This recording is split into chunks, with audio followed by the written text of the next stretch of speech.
Hey everybody, man, I love Goosebumps here, and we're doing another book review today, guys. Basically, I haven't been uploading these. I got really burnt out, but I have 3 books I can review. I don't know if I'm gonna review the 3rd one just yet. I might save that, but yeah, I guess we can go ahead and jump into it. We're gonna be reviewing, if you read the title, one of the most, well, I wouldn't say the most, but a very hated book in the community, and that is Be Careful What You Wish For. Let's get on to the summary.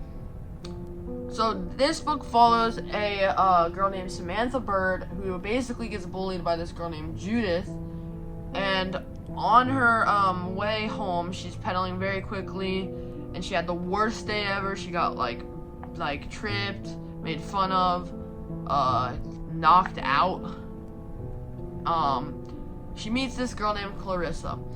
Now, Clarissa is this old lady who basically grants her 3 wishes because she helped her.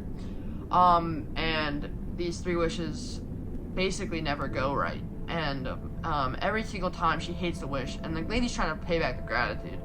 So she continues to give her more wishes until she finally,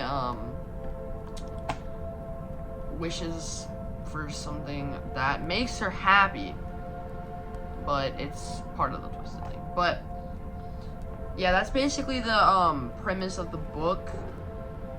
It sounds generic, which it very much is. So what was good,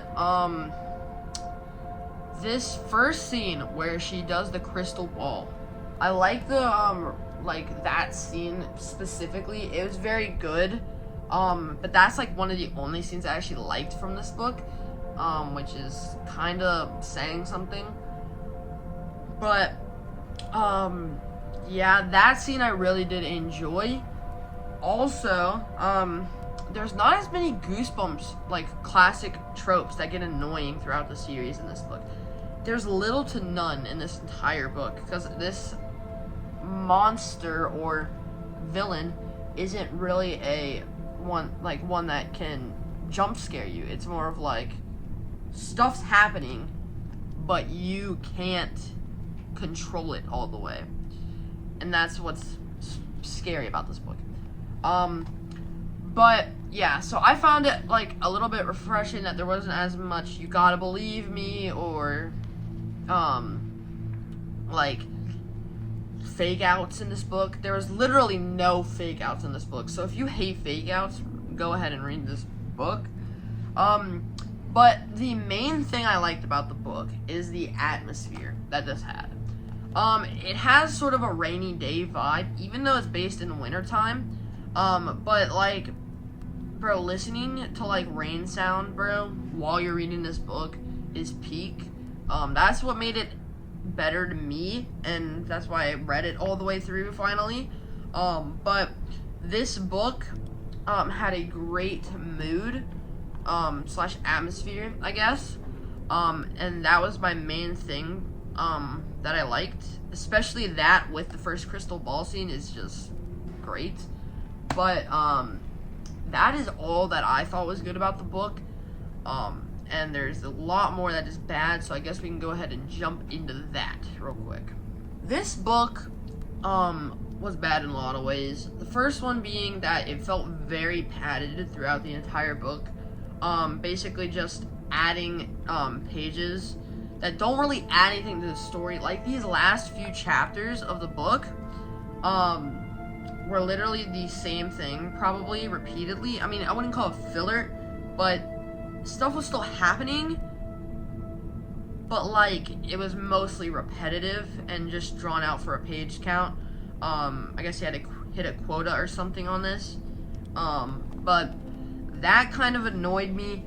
Also, there's this very weird, I wouldn't call it plot point, but thing inside of the book where they call the teachers by their first name for no reason. I think Stein was using it to be like creative or something, but it really just kind of ticked me off, and it made no sense, and it kind of confused me a little bit, because when they're talking about the teachers, they say their first name. Like Ellen, for example, is one of the teachers in this book, and they say her first name, which kind of confused me a little bit, but yeah. The characters in this book, especially the main character and the main antagonist of this book, were so annoying. Half the time you're reading, and this is in first person, so you are reading these characters' thoughts, Samantha's. Basically, she's just like, I hate Judith so much, I hate her so much, I'm gonna murder Judith. And she crashes out on her with 12 pages into the book.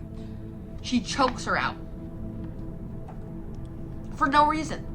Well, there is a reason. She spilled pudding on her Doc Martens. What the flip? That really, ticked me off, because, like, if you're gonna read a book about characters, the characters gotta be decent characters, bro. And then, what's her name? Judith was so unbelievably annoying. I mean, like, they're both equal, in my opinion. And then especially when Judith becomes a clingy, friend, bro. It just did not sit well. So, yeah. And then, at the end of the book, Judith gets, to meet Clarissa instead of Samantha, because Samantha wished for that. And then, everything went back to normal, so Judith did not glaze, Samantha. Basically, she wished, okay, I gotta give a quick explanation here. She says, Bird, why don't you fly away, because that's her last name. And then, she basically wishes for her to become a bird and fly away. And she doesn't even realize it in the end of the book. And it's like a twist that you get this phrase drilled into you the entire book, and then the twist is like, okay, she's gonna wish for her to be a bird. That was so predictable that it kind of ruined the ending. But yeah, that's pretty much all my thoughts on the book. I guess we can go ahead and get into the rating. This was the lowest I've ever rated a Goosebumps book. I know I've not read that many of them, but this is the lowest. And I like Goosebumps books, and I don't rate them that bad. Like, all the ones I've done are above a 6 or a 5. This one is a 4, which is like bad. Like, that's getting to bad. There's 5, which is meh, and then there's 4, which is bad. And that is what this book started to become. It was boring in some bits, and it was just kind of, nothing really stuck out, and the characters were so annoying, like I said previously. So I gave this book a 4 out of 10. I know other people may have given it lower, but honestly, I think a 4 is like the perfect score for this book. Let me know your guys' thoughts on the book in the comments, and make sure you guys like and subscribe. I'm 3 subs away from 200. Please, guys, this is like the second biggest milestone in the early days of my channel, which I guess this is not early days, but 200 subs, guys. I think we can hit it after this video, guys. And check out my last video, guys. It's my haul video. I do this all the time. So yeah. So let's hit 200, guys, and I'll see you in the next one. Peace out.